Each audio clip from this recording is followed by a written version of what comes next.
Suffering from the lack of trust. It is also suffering from contradictory messages we receive from Americans that we don't want nuclear weapon and this is not our policy. We have a peaceful nuclear program on the Strait of Hormuz. This is also our wish that it would be fully reopened.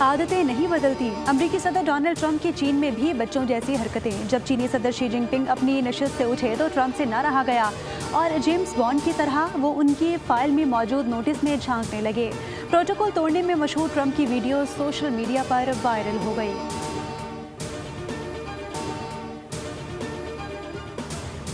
امریکی تحویل سے 11 پاکستانی اور 20 ایرانی شہریوں کی رہائی۔ نائب وزیر اعظم اسحاق ڈار کا ایکس پر بیان، لکھا کہ رہائی پانے والے تمام افراد خیریت سے ہیں اور ان کے حوصلے بلند ہیں۔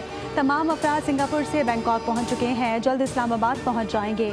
ایرانی شہریوں کو ان کے وطن واپسی میں سہولت فراہم کی جائے گی۔ سنگاپور کے وزیر خارجہ، وزیر اعظم اور حکومت کا تہہ دل سے مشکور ہوں۔ تھائی لینڈ حکومت کے بھی شکر گزار ہیں۔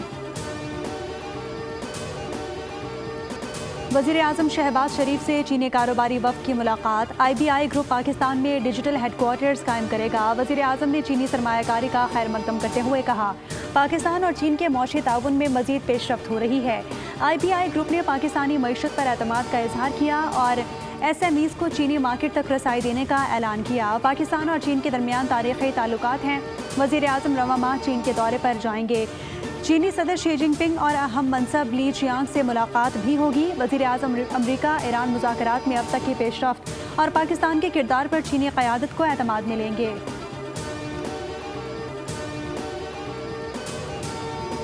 IMF نے پاکستان پر 11 نئی کڑی شرائط عائد کر دی۔ آئندہ مالی سال کے بجٹ میں عوام پر 430 ارب روپے کے نئے ٹیکس لگانے کا منصوبہ سامنے آ گیا۔ ذرائع کے مطابق FBR کا ٹیکس ہدف 15,267 ارب روپے مقرر کرنے کی تجویز دی گئی، جبکہ پیٹرولیم لیوی کی مد میں 1727 ارب روپے وصول کیے جانے کا امکان ہے۔ بجلی اور گیس نرخوں میں اضافے کا پلان بھی زیر غور ہے۔ رپورٹ کے مطابق سخت آڈٹ نظام سے 2027 میں 92 ارب روپے اضافی آمدن متوقع ہے، جبکہ تمام سیلز ٹیکس دہندگان کے لیے ڈیجیٹل انوائسنگ لازمی قرار دی گئی ہے۔ نہ صرف بلوچستان میں، پاکستان میں، ہمارے پوری خطے میں، پوری دنیا میں بہت سے مشکلات ہیں۔ ان مشکلات کی وجہ سے معاشی مشکلات بھی پیدا ہو رہے ہیں۔ پاکستان پیپلز پارٹی کی ہمیشہ یہ سیاست رہا ہے کہ ہم عوام دوست، غریب دوست سیاست کرتے ہیں۔ ہر پاکستانی کا حق ہے، ہر بلوچستان کا شہری کا حق۔ یہ بلوچستان کے عوام کے لیے پیپلز ایئر ایمبولینس کا بھی افتتاح کیا۔ ایمبولینس کے ذریعے بلوچستان کے دور دراز علاقوں میں فوری طبی امداد اور مریضوں کی ہنگامی فضائی منتقلی ممکن بنائی جائے گی۔ ہم جماعت اسلامی کے ساتھ ہیں اور احتجاج کے لیے بھی تیار ہیں۔ اس بڑی احتجاجی تحریک کا آغاز ہو گیا ہے الحمدللہ۔ آپ کو ہڑتال کی کال دوں گا اور کراچی سے لے کر خیبر تک اور چترال تک اور گوادر سے لے کر ہر طرف پورے پنجاب کے میدانوں تک ہوگا۔ لیکن پانی جب سر سے اونچا ہو جائے گا تو پھر عوام کی گارنٹی کوئی نہیں لے سکتا۔ پیٹرول کی قیمتوں میں اضافے کے خلاف جماعت اسلامی نے ملک کی احتجاج کا اعلان کر دیا۔ اسلام آباد کے احتجاج میں شرکاء سے خطاب میں امیر جماعت اسلامی حافظ نعیم الرحمان نے اعلان کیا کہ پانی سر سے اونچا ہوتا جا رہا ہے، اب ہم پورا پاکستان جیم کر دیں گے، عوام حکمرانوں کو بھاگنے نہیں دیں گے۔ بنگلہ دیشی وزیر اعظم حسینہ واجد کو تو ہیلی کاپٹر بھی مل گیا تھا، آپ کو نہ مل سکے گا۔ جھوٹے اشتہارات کوئی کارکردگی نہیں۔ آئینی عدالت میں پیٹرولیم لیوی کے خلاف 18 مئی کو مقدمہ دائر کیا جائے گا۔ معاشی محاذ پر کے الیکٹرک کی بڑی کامیابی، ریٹنگ ایجنسی VIS کا کے الیکٹرک کی ریٹنگ برقرار رکھنے کا فیصلہ۔ کمپنی کی AA اور A1+ ریٹنگ کو مستحکم آؤٹ لک کے ساتھ برقرار رکھا گیا ہے۔ فیصلہ اس بات کی علامت ہے کہ مالیاتی اداروں کا کے الیکٹرک پر اعتماد برقرار ہے۔ ماہرین کے مطابق حالیہ دنوں میں کمپنی کے انتظامی ڈھانچے میں بڑی تبدیلیاں بھی ہوئی ہیں۔ شہریار چشتی نے نئے چیئرمین جبکہ سید محمد طہا نے چیف ایگزیکٹو آفیسر کی ذمہ داریاں سنبھالی ہیں۔ ریٹنگ نئی پالیسیوں اور بہتر مالی نظم و ضبط پر اعتماد کا اظہار ہے۔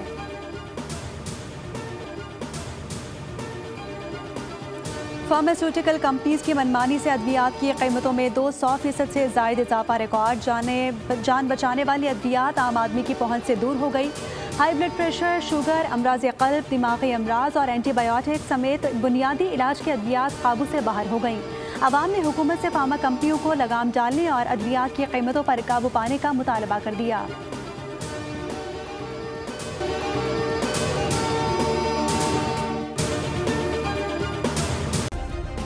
سبسکرائب کریں اور بیل دبائیں تاکہ کوئی خبر رہ نہ جائے۔